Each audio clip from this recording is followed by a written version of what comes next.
Olá, chegamos à lição 3 já da nossa série no livro do Apocalipse, especificamente nas 3 mensagens angélicas. Essa semana o tema será o Evangelho Eterno.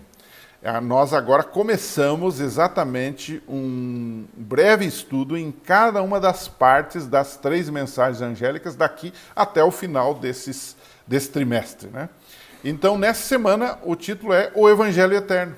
O texto de Apocalipse 14:6 diz que o primeiro anjo proclama um evangelho eterno. Há 3 anjos voando pelo meio do céu e o primeiro anjo diz que ele está proclamando um evangelho eterno e dizendo, vinda é a hora do seu juízo. Então, nessa semana, vamos nos concentrar no evangelho eterno. A grande pergunta que se faz é, o que é o evangelho? Né?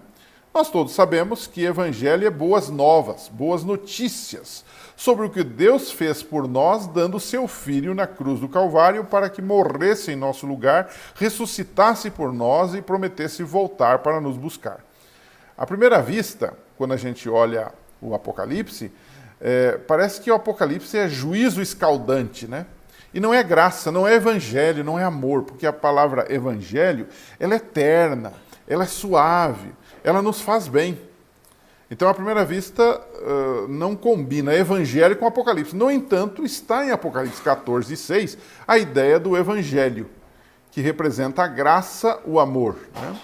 A grande verdade é, amigos, que o livro todo do Apocalipse não é desgraça, mas é sobre Jesus. É as boas novas sobre Jesus, seu amor, sua graça, sua salvação. Em Apocalipse, Jesus é o Cordeiro. E muitas vezes, alguém chegou a calcular que mais de 30 vezes o Cordeiro aparece no Apocalipse. O Cordeiro que morreu por nós, por amor, por graça. Então, não dá para dizer que o Apocalipse é um livro de tragédias, mas é um livro de amor, de graça, de salvação. Ele fala de tragédias para o outro lado. Quem não aceita está sujeito a isto, né? Eu gosto muito daquele texto de Apocalipse 1:5, que resume isso, né? Falando sobre Jesus, ele diz assim, ele que nos ama e nos libertou dos nossos pecados por meio do seu sangue. Ele faz aqui um resumo do amor, da graça de Jesus, do evangelho, das boas novas, das boas notícias de salvação. E as mensagens angélicas, como eu já disse, começam com o evangelho. Isto é, boas notícias a respeito de Jesus, né? Quando você vai, por exemplo, para Romanos 3, falando do Evangelho, falando da graça, que é o dom imerecido, nós não merecemos a salvação e Deus nos dá, capítulo 3, 24 a 26, você pode fazer um resumo, né? E nós somos justificados pela graça. A graça é uma declaração da justiça de Deus, ou seja, eu não preciso fazer nada, Jesus atribui a mim aquilo que é dele, né? E eu me sinto perdoado, salvo, restaurado, né? A graça justifica os que pela fé, que é o meio de eu receber a graça, que é crer na justiça de Deus, ela justifica aqueles que aceitam a Jesus, né? E o mais impressionante é que o apóstolo Paulo fala que Deus nos amou quando nós ainda éramos seus inimigos, éramos pecadores, nós ainda somos, mas éramos pecadores sem esperança. E encontramos a Jesus, que nos deu de graça, transferiu para nós. Aí entra o que chamamos de justiça imputada, que é colocada sobre nós. Significa que eu não preciso fazer nada para me salvar. Eu já fui salvo por Jesus. Agora, é claro, eu obedeço como resultado dessa salvação, como prova dessa salvação.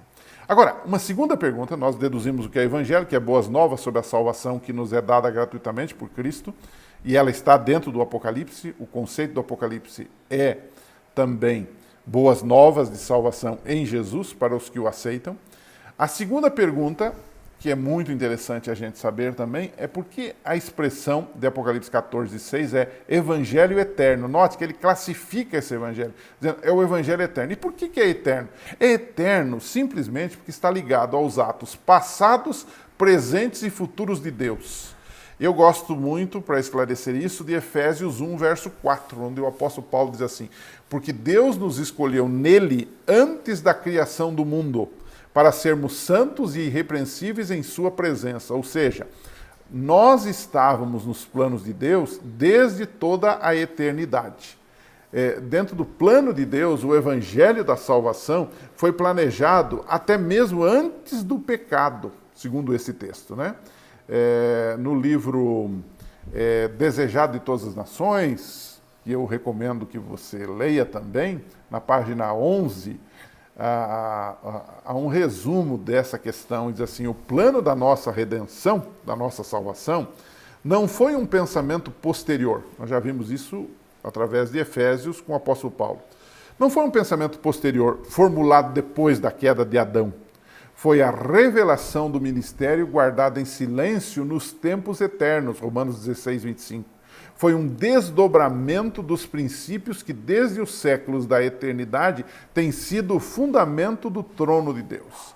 Ou seja, é eterno porque tem a ver com o que Deus fez por nós no passado, faz no presente e fará no futuro. E aí, por último, uma terceira pergunta: Evangelho, o que é Evangelho eterno? A terceira pergunta é: qual a extensão da pregação desse Evangelho eterno? Segundo Apocalipse 14, 6, diz que o Evangelho tem uma extensão de proclamação que envolve os que habitam na terra, toda a nação, tribo, língua e povo. Ele dá o itinerário, ele dá o alvo e dá o itinerário completo desta questão. E isto tem motivado a missão da igreja em todo o mundo. Nós não podemos ser uma igrejinha que está num canto da cidade apenas. Nós temos que ser uma igreja que proclame o evangelho em todo o mundo. Já que os 3 anjos representam o povo de Deus no tempo do fim, pregando o evangelho, não devemos nos demorar e nem devemos nos concentrar num lugar só. Devemos pregar o evangelho em todo o mundo. Nossos maiores esforços devem ser nessa direção. Isso fica claro quando lemos Atos 1:8, quando Jesus disse aos discípulos, né? Vocês vão ser minhas testemunhas em Jerusalém, na Judéia, em Samaria, mas em toda a terra, até os confins da terra. Mateus 24:14 diz: esse evangelho será pregado em todo o mundo para testemunho a todas as gentes, e então virá o fim. E corroborando com o Apocalipse 14:6, que o anjo está voando pelo meio do céu. Agora, uma perguntinha para você pensar um pouquinho, para você discutir ali com seus alunos, para você bater um papo com eles, que tem a ver com a lição dessa semana, com o Evangelho, com fé, com justificação pela fé, né? Que relação há entre a justificação pela fé, a justificação pela graça de Deus através da fé, e as 3 mensagens angélicas? Note bem esse texto que eu selecionei para você. Está numa revista chamada Review and Herald, de 1890, na edição de 1º de abril. Há uma explicação dizendo o seguinte: vários me escreveram perguntando se a mensagem da justificação pela fé é a mensagem do 3º anjo. E eu respondi: é a mensagem do 3º anjo em realidade.